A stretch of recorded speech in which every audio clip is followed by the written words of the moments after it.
This is the Business Owners IT Podcast with Anthony Gerasch and Ryan Carter, where tomorrow's technology meets today's conversations. I am Tony Gerasch. And I'm Ryan Carter, and this is the Business Owners IT Podcast. A podcast where we discuss tips, tricks, and solutions for business owners involving all things tech. I always screw that up. I'm always laughing. It's fine. The Let it roll. old blooper rule. We're going to go with it. All right. I start laughing before I say it. In our new bi-weekly format. So in today's news, this one's pretty good. I got this one from the Hacker News. But remote, I used AI to create this first piece, so just so you guys know. Remote work has opened incredible opportunities for businesses to tap into global talent. But with opportunities comes risk. Just last week, or 3 weeks ago, depends on when you're listening.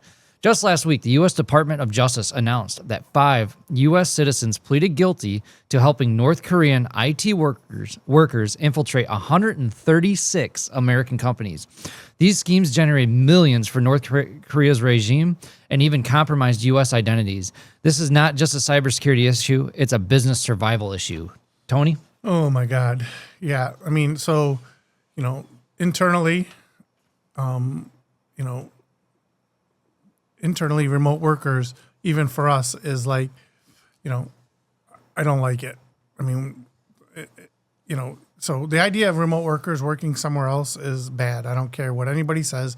Yeah, you might save some money, right? In my opinion, this is my opinion. You might save some money. It might be less expensive to hire that person overseas or even, not in, in the United States, but not in the region where you're working. Now, yeah, they might be some great talent, but how do you know the person you hired is the person you hired? How do you know you know? Yeah. Right? How do you know you know? So, and in this case, I read through this article in preparation for this. They had these huge laptop farms, right? And you also hear about laptop farms, but you also hear about cell phone farms, and that's another thing too. It's just, a whole bunch of laptops internally connected in the United States, right? They look like they're being used to work on your stuff, right? From Texas or wherever they are. But in reality, somebody's actually remoting in, has remote access to those laptops or whatever. And it looks like they're here, but they're not here. Just think about it, right? Well, that brings up, one of the fun stories that years ago is there was a guy that was a software developer, and he was actually putting out some good code. Come to find out, he worked for 5 different companies. And what he was doing is he was taking the code he was supposed to write and just farming it out to, say, someone in India or the Philippines or whatever, just cheap remote work. And then he was taking that code, turning it in as his own and getting it. But this is a little bit more in-depth because basically North Korea infiltrated someone, an American, and found a way to pay them however they wanted to do it to go and work. They even took the drug tests to go apply for a company and get the remote work, go do the drug test at the company, and then get whatever devices they were supposed to do, bring them home, put them on in their house, and then somehow allow these North Korean remote workers to come in as IT people and then go hack that company he worked for. Or, I don't know, maybe they were doing the work and the guy was getting paid. I don't know. But they use that to infiltrate those companies. It's insanity that they're doing that. And as a business owner, like Tony, you said, it's like, I don't like hiring remote workers. I don't want to farm overseas. I want to keep it, in American soil. That's just how I am. But when it comes down to it is like, if I'm going to have a remote worker, right? You got to find ways to make sure that they are who they are, right? Absolutely. Or you got to have that laptop that you give them so locked down that they can't install other software, especially remote software that someone's going to use from North Korea, right? Absolutely. They're not sitting in the room with them. They're remoting into these computers. Right.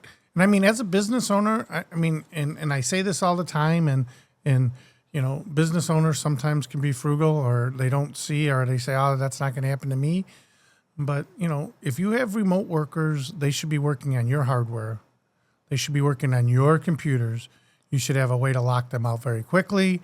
They should not be administrators. They should not be able to install software.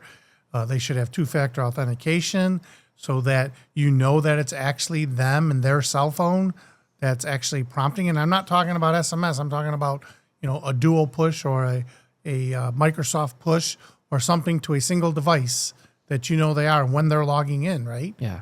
In what they're doing. and you need to monitor what they're doing in their computer, right? It's just, that's what you need to do. I mean, identity is a big problem. I'm always talking about identity. How do you know you know? And that's what I'm saying. How do you know that this person is there, right? How do you know, right? Well, we do have 2 remote workers, right? But if one of them tried, this actually happened, right?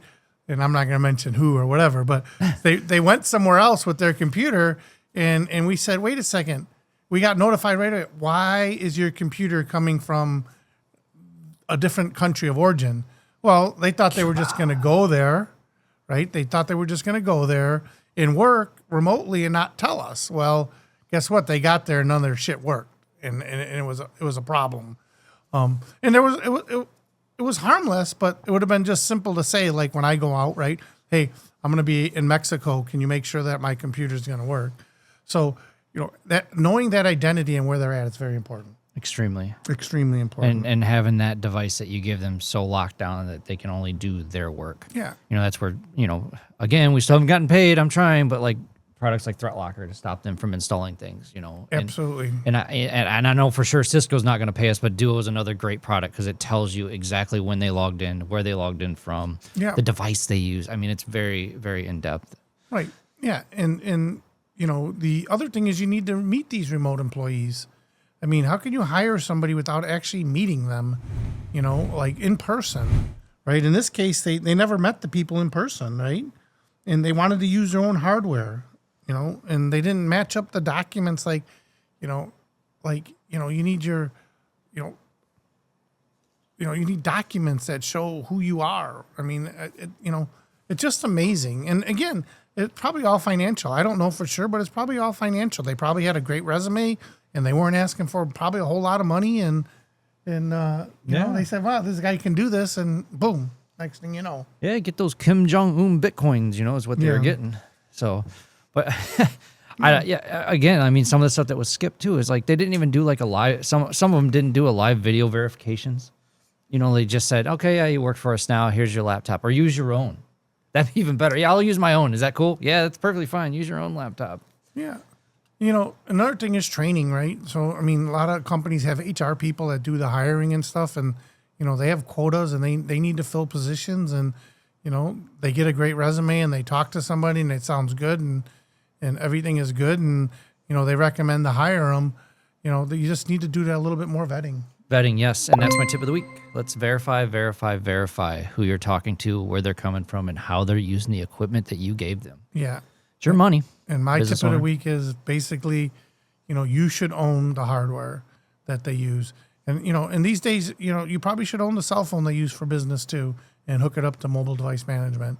You should own the whole solution. You should not, take advantage of people, using their own computers. I agree with the mobile phone piece because anymore it's not just email that you're getting on your mobile phone. Right. That your OneDrive, your SharePoint. Again, we're in the Microsoft world, so it's easier for me to talk about those things. But that stuff is hand in hand, just shows up on your phone anymore once you sign in.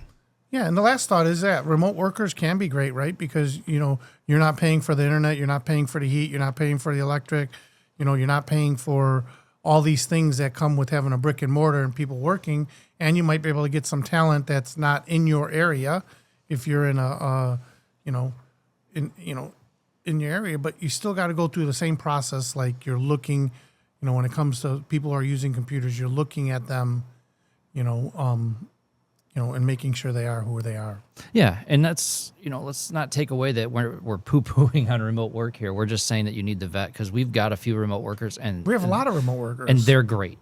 Yeah, not internally, but we have customers that have hundreds of remote workers. They're all over the place. Yep. Right. Yeah. But the bottom line is, we have stuff in place to protect them as much as we can. Yep. Yeah, those guardrails are there. Yeah. I keep using that word. Guardrails or whatever. Yeah. So, all right. Well, I'd like to thank everybody for joining us on the Business Owners IT podcast, and I hope to see you in a couple weeks. Yes, he got it. He's on it now. See you guys in 2 weeks. Thank you very much. Thanks. Unique computing solutions. Your IT challenges solved.